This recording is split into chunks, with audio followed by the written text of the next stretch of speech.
Hello everyone, my name is Abhi and welcome to my channel Abhi the trader.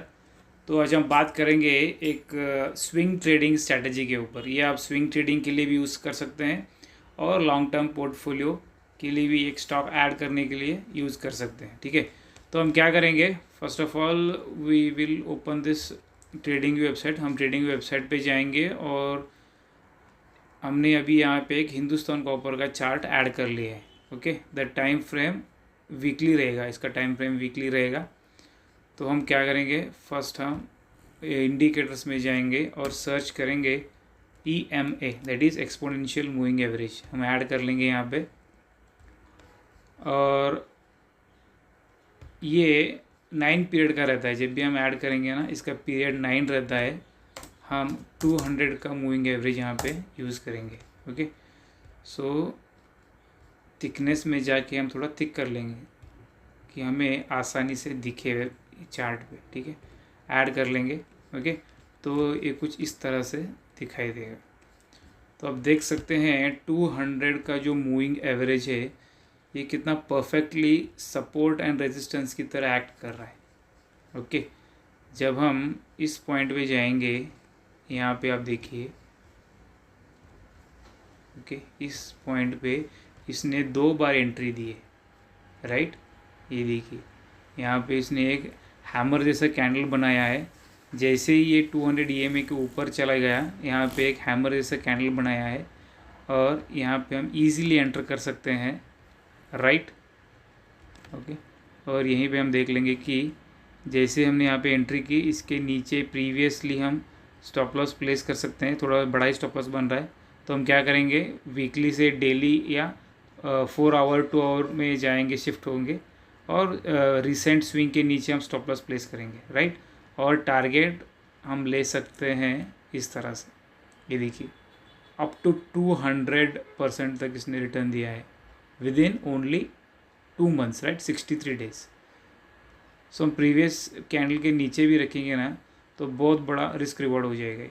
छोटा सा risk और बड़ा reward. Right, इस तरह से हम काम कर सकते हैं। राइट, इसने यहाँ पे 2 बार एंट्री दी है। ये देखिए, यहाँ पे और यहाँ पे इसने 2 बार एंट्री दी है। राइट, यहाँ पे भी देखिए, जैसे ही इसने 200 EMA को क्रॉस किया, एक अच्छा सा बुलिश कैंडल जिसने जब भी बनाया ना, तो हम इसके प्रीवियस कैंडल के लो को स्टॉप लॉस बना के हम एक्ट कर सकते हैं। राइट, 25%। जैसे इस रेजिस्टेंस तक आया ना, तब भी हम स्टॉक से एग्जिट कर सकते हैं। राइट, 22-25 तक रिटर्न दिया है। यहाँ पे भी इसने रिटर्न दिया है। राइट, ये देखिए, यहाँ पे रिटर्न दिया है। राइट, देखिए कितना बड़ा रैली है।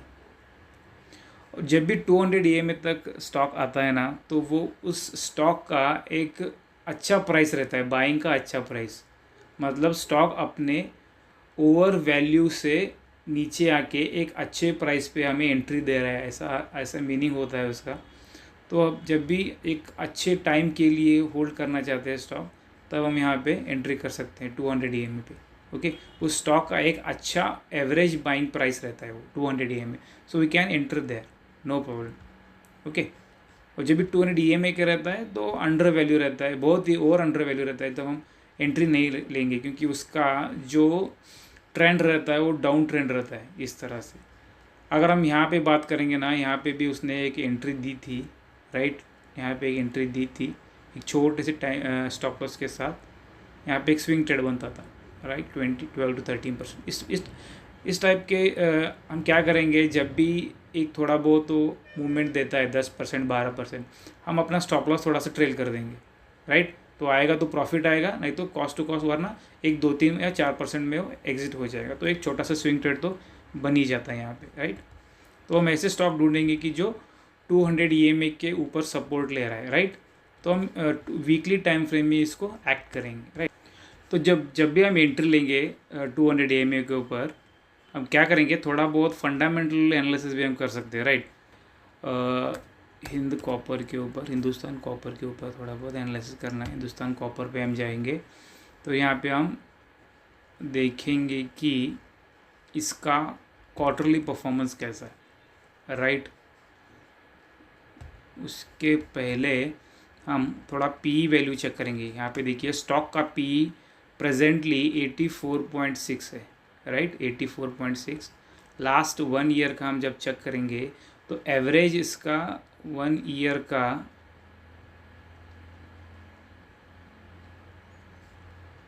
पी रेशियो आ रहा है, ईयरली चेक करेंगे तो इसका 83 आ रहा है, right.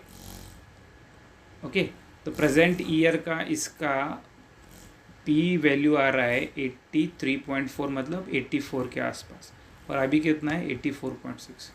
Then it is okay. Okay, एक तो ये अपने 1 ईयर के पी रेशियो के नीचे होना चाहिए, वरना आसपास होना चाहिए, नो प्रॉब्लम टू बाय।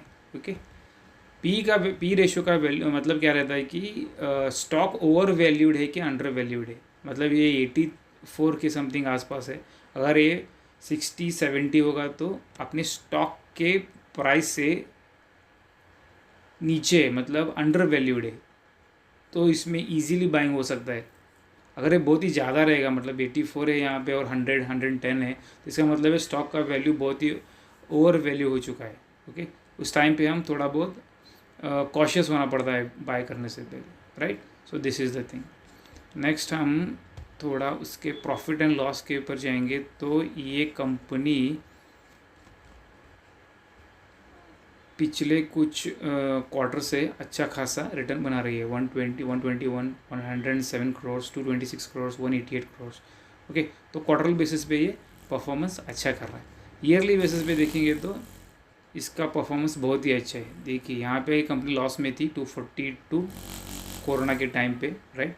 उसके बाद से तो इसने एक रफ्तार पकड़ ली है, राइट। उससे पहले भी अच्छा परफॉर्मेंस था इसका, सिर्फ कोविड में इसका नेगेटिव वैल्यू यहाँ पे आया हुआ है, राइट। तो ये अच्छा है, मतलब ईयर ऑन ईयर बेसिस पे कंपनी प्रॉफिट बना रही है, राइट।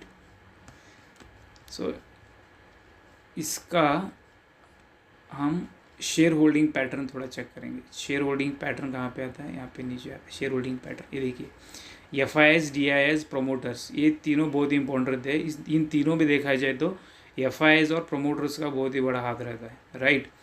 क्योंकि प्रोमोटर्स को तो पता रहता है कि कंपनी कैसी है और आगे क्या क्या प्रोजेक्ट्स आने वाले हैं, कंपनी कैसे परफॉर्म कर रही है, इसके हिसाब से स्टॉक का वैल्यू ऊपर नीचे होता रहता है।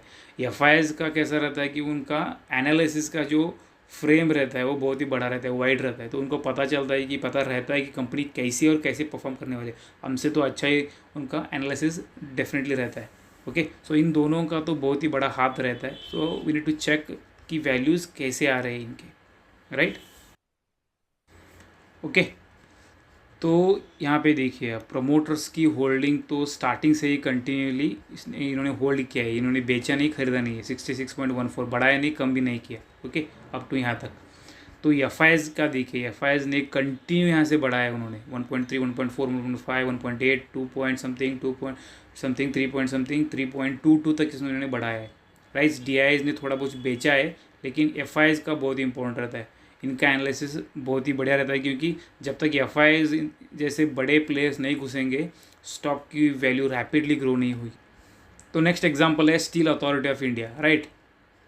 ये देखिए, स्टॉक यहाँ पे नीचे था डाउन ट्रेंड में, जैसे ही इसने यहाँ पे ब्रेक किया तो हम यहाँ पे इजीली एंट्री कर सकते थे एक छोटे से स्टॉप लॉस के साथ। एक 12% का स्टॉप लॉस रहता था और टारगेट रहता था यहाँ तक 153, कितने डेज में, 160 डेज में। ओके, बहुत ही कम टाइम में इसने एक रैपिडली ग्रो किया है, राइट। तो छोटे से रिस्क रिवॉर्ड। यहाँ पे देखिए, यहाँ पे इसने कुछ एक पैटर्न बनाया, लेकिन ये इन्वर्टेड हैमर है तो हमारे काम का नहीं है। फिर भी अगर हमने यहाँ पे एंट्री बनाया था तो भी एक छोटे से स्टॉप लॉस के साथ हमने एंट्री बनाया था, एक 4-5% में हम एग्ज़िट कर लेते थे। यहाँ पे भी हमने एक छोटा सा स्टॉप लॉस दिया, राइट। देखिए, अगर हमने यहाँ पे एक बार, 2 बार, 3 बार नहीं, सिर्फ एक बार 2 बार ही स्टॉप लॉस दिया, राइट। यहाँ पे भी तो इसने एक नेगेटिव कैंडल बना दिया था और यहाँ पे हम एंट्री कर सकते थे मोरोबोजो कैंडल के ऊपर। 1-2 बार भी हमारा स्टॉप लॉस जाता था 5% का, तो भी देखिए यहाँ पे 75% तक इसने रिटर्न दिया है, एक नेक्स्ट रेजिस्टेंस तक यहाँ पे हम होल्ड कर सकते थे, राइट। स्टॉप लॉस कुछ भी नहीं है इस टाइम पे, अगर स्टॉप लॉस देते भी थे ना तो उसके कई गुना तक हम यहाँ पे रिटर्न बना सकते थे, ओके, सो बिफोर एंट्री हमें क्या करना चाहिए, स्टील अथॉरिटी ऑफ इंडिया का यहाँ पे हम चेक करेंगे कि सब कुछ ठीक चल रहा है कि नहीं। SAIL, steel authority of India, steel authority of India, right.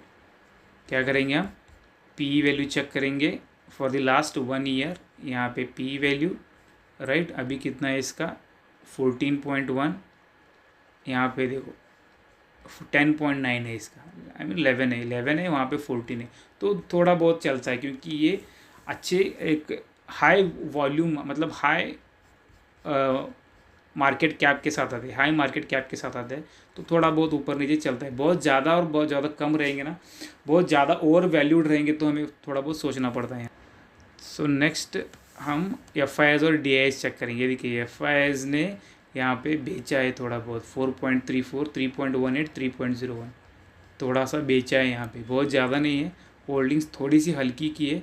कई बार क्या रहता है कि वो लोग फिर से बाइंग करने आ जाते हैं, लेकिन थोड़ा बहुत प्रॉफिट बुकिंग यहाँ पे हुआ है। प्रोमोटर्स की होल्डिंग 65% इन्होंने स्ट्रिक्टली फॉलो की है, 65% की। ओके, सो होल्डिंग पैटर्न भी इनका कंटिन्यूसली है, राइट। सो FIIs ने थोड़ा बहुत बेचा है, प्रॉफिट बुकिंग हुआ, और प्रोमोटर्स ने होल्ड किया है।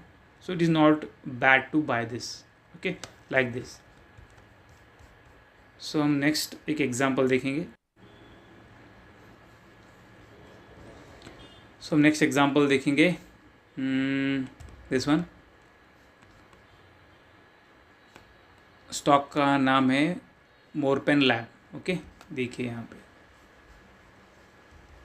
राइट, ये देखिए यहाँ से एक प्राइस एक्शन बनाया, एक छोटा सा स्विंग ट्रेड, यहाँ पे एक प्राइस एक्शन बनाया, ये देखिए नेक्स्ट रेजिस्टेंस तक हम होल्ड कर सकते थे। Okay, like this. यहाँ पे एक प्राइस एक्शन बनाया, एक छोटे से स्टॉप लॉस के साथ जा सकते हैं, 4-5% का स्टॉप लॉस भी चलेगा। ये देखिए, इसका मतलब ये नहीं कि आप सिर्फ यही फॉलो करें, प्राइस एक्शन और अदर स्ट्रैटेजी भी, अदर आपको प्राइस एक्शन भी पढ़ना होगा, स्टडी करना होगा, कैंडलस्टिक पैटर्न ये सब पढ़ना होगा। आप यहाँ पे क्या देख सकते हैं, हैमर दे सकते हैं, मुरोबोजो दे सकते हैं, ओके, बुलिश हरामी पैटर्न दे सकते हैं। एक अच्छा बुलिश साइन आपको दिखा तो आप एंटर कर सकते हैं प्रीवियस कैंडल के लो के साथ, नहीं तो एक 5% तक आप स्टॉप लॉस रख सकते हैं। Okay, no problem for that. Okay, तो अब अगर डिफरेंट प्राइस एक्शन, मार्केट का बिहेवियर क्या होता है, you have to study all those things.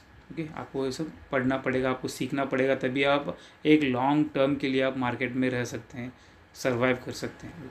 और एक एग्जांपल हम देख लेते हैं, ये है पैसालो डिजिटल। ओके, यहाँ पे आप देख सकते हैं, इसने एक छोटा सा एक हैमर बनाया, बूम, राइट। यहाँ पे भी एक प्राइस एक्शन बनाया, मुरुबुजु कैंडल टाइप, बूम, एक छोटे से stop loss. This is only a risk reward game. Okay, risk reward के साथ आप यहाँ पे परफॉर्म कर सकते हैं, राइट।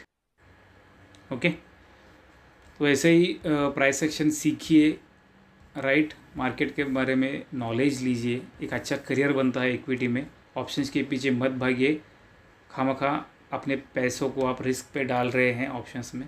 अच्छी बात है कि आप इक्विटी में रहिए, मेंटल पीस के साथ आप अच्छा इनकम जनरेट कर सकते हैं। सब एक अच्छा रिस्क रिवॉर्ड का ही रहता है सब कुछ। ओके ओके, तो ऐसे ही इंफॉर्मेटिव वीडियोज़ के लिए सब्सक्राइब टू द चैनल, और वीडियो को लाइक कीजिए, शेयर कीजिए, चैनल को सब्सक्राइब कीजिए। मिलते हैं अगले वीडियो में, टिल देन अभी signing off, take care, bye bye.